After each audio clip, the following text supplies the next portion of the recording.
Hello dirty internet travellers and welcome back subscribers to the Gamer Muscle YouTube channel. In this video I thought it'd be interesting to look at the differences between virtual reality first person shooters and 2D first person shooters, because though superficially at face value they both look as if they are first person shooters, fundamentally they are completely different games and offer completely different things. Making this point perhaps even more clear is the background footage I've got here of the latest version of PAVLOV, which was updated last week. Absolutely fantastic VR shooter that you may have noticed has maps from Counter-Strike and a game mode that is essentially Counter-Strike. The nice thing with having maps and game mechanics from 2D FPS is put into VR is it really highlights the differences between the two platforms and what does and doesn't work in VR compared to 2D, and how things end up playing in VR compared to 2D. And I think the biggest difference between VR and 2D first-person shooters comes down to the movement and the scales of movement. Now what you find in a 2D first-person shooter like Counter-Strike Go, CS 1.6, Quake, Unreal Tournament and all those games is that though they're called a first-person shooter, most of the actual deep meta gameplay and the stuff that really gets you hooked revolves more around where you actually place your character in the environment and how you move around that environment at the larger scale. So in the case of Quake, for example, or Unreal Tournament, a huge component of the game at a competitive level is knowing the timings for when items respawn, managing the health that's available on the map, the power-ups available on the map, and then managing how you actually stop your opponents from getting those in correlation with the damage they've got, how much they've hit to you and everything else. Even when it comes to more realistic arcade first-person shooters like Counter-Strike, a lot of the addictive meta gameplay comes down to your positioning, your team's positioning, but really at its core, on an individual player-to-player level, your own movement outside of your aim is incredibly important. And you find, even with Counter-Strike being a fairly realistic game on the grand scheme of things, that the player movement is really fast, especially compared to reality. And that's probably not a surprise given, as I say, movement is a very interesting and very deep mechanic that 2D first-person shooters can exploit. And it's this large-scale, quick movement that I think is the biggest difference between 2D and VR first-person shooters.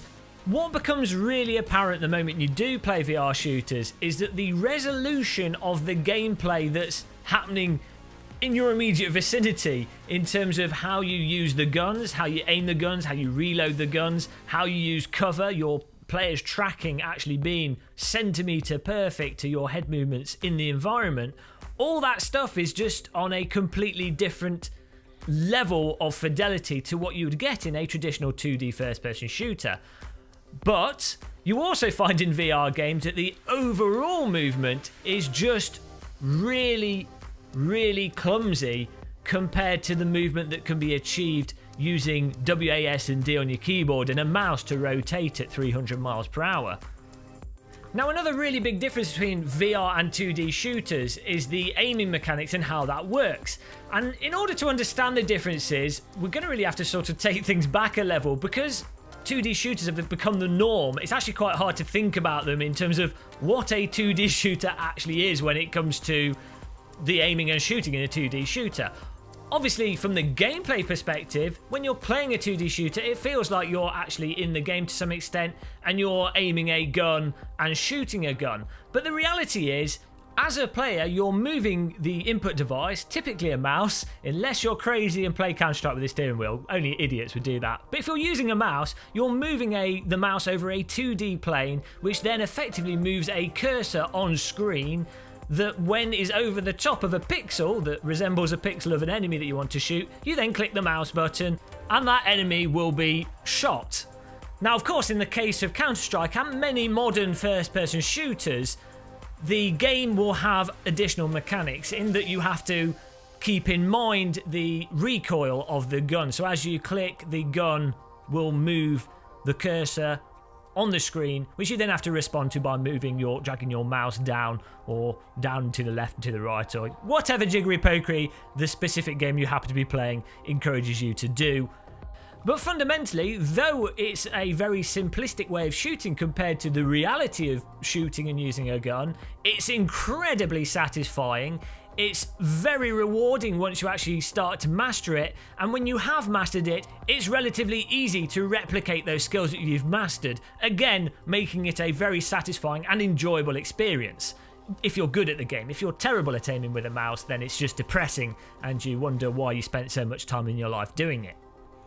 Now, when it comes to the actual gunplay, aiming and shooting with virtual reality first-person shooters, you're actually holding a three-dimensional object in your hands. Well, in reality, you're actually holding two motion controllers in your hand that are then attached directly to a 3D model inside of the game world.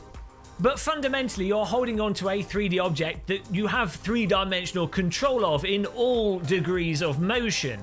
Though I think you could make the argument that the end result in some ways is that you're lining up the sights of the gun with a pixel in the game world and then pressing fire to hit that pixel. That's only actually the case if you're using a scope or the iron sights to shoot an enemy in a VR shooter. Like reality, you don't actually have to look down the sight of a gun to aim reasonably accurately, especially within the first 10 to 25 meters of yourself. Now, I do think it's worth pointing out here that that's again different from if you were playing a 2D first-person shooter and you weren't using the scope. For example, if you're using the AWP in CS and you no-scope someone, or if you're playing Day of Infamy and you're aiming without the iron sights and you shoot without a crosshair on the screen.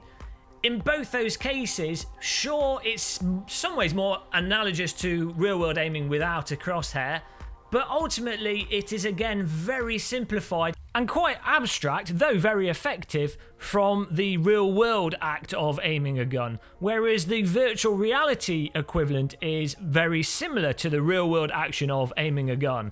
Though I have to admit, my experience of shooting weapons in the United Kingdom is limited to air rifles and airsoft pistols and rifles. Though, strangely, those are actually very close to VR shooting due to the lack of recoil, which of course is a very large component of using real-world weapons. Some other really noticeable core differences with aiming in VR over 2D that I really notice are things like holding the gun steady is obviously a lot harder when you're actually holding onto something as opposed to having a mouse that's rested on a flat surface. It's just difficult to hold something very calm. Things like breathing affect how accurate your aim is. Things like how close you hold the scope to your eyes to then use the scope to shoot down it, and if you keep your left eye open to then have more awareness of around you. And a surprisingly big difference are the differences between pistols and rifles in VR. Now, in 2D, a pistol is effectively exactly the same as a rifle in terms of how you generally use it. Obviously, they'll have their own recoil mechanics and they have a different firing rate and a different amount of damage they do to people. But as an object that you're using in the game, it's essentially the same as a rifle. In VR, the physical size difference of a pistol makes a massive difference. So, for example, it doesn't obscure your view as much when it does come to aiming. It's a lot easier to poke a pistol around a corner. Poke a pistol around a corner. It's a lot easier to just move with a pistol and have general awareness. It's also much easier to quickly snap aim with a pistol than it is with a rifle. Obviously, rifles in the real world are designed for suppressive fire and medium to long range fire predominantly, whereas a pistol is intended for close range combat and as a backup firearm. So you really do notice these differences in VR. You can quickly reach, grab your pistol one hand, shoot it, and it's very, very effective and really good as a sidearm. And in many ways, you would actually you choose a pistol over a rifle in many situations. Whereas in a 2D shooter, I would generally only use the pistol as a sort of last resort backup. And normally the reason to use a pistol in a 2D shooter are reasons from the design, the game's design, incentivizing the use of the pistol rather than inherent qualities of what you get from a pistol in reality. And to a lesser extent, you can also apply this to SMGs in VR versus a rifle and a pistol. They're sort of in between guns. It just makes a very tangible, intuitive sense in virtual reality, whereas in 2D shooters, the gun differences are from game mechanic and design rather than inherent physical properties of different size and shape weapons.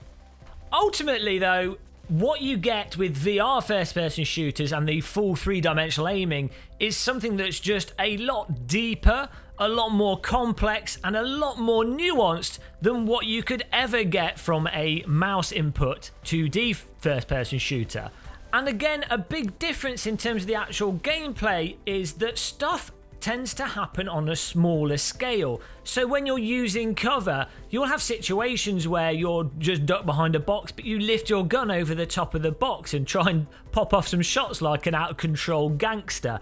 Whereas an equivalent situation in a 2D shooter, you'd be using the A D, but I had to look at my keyboard there. You'd be using the A and D buttons to duck in and out of cover, and if you're really good you might be able to do that so you're only just exposing a small slither of your body like a bizarrely highly skilled pervert to the outside world from the cover that you've got. But you know, it's just far less precise in an absolute sense, if that makes sense. I know there's pro gamers that get really good at it, and again it's just more abstract, I think, compared to the reality of actually using a gun whilst cowering behind cover. So those, I think, are the biggest two differences between VR and 2D shooters at this point in time. Now, it's worth saying and clarifying again, I don't think one is necessarily better than the other. Both have intrinsic qualities to them that make them really enjoyable. For me, the appeal of 2D shooters is the simplicity, the polish that they've got after the 20 or so years of development, from using the keyboard in Doom to now having optical mice with multiplayer online structures. And the appeal of VR shooters is the just the sheer immersion and the depth of what's going on, and then how it really does make me feel like I'm paintballing or doing airsoft in real life, but in the convenience of being in my own little British abode.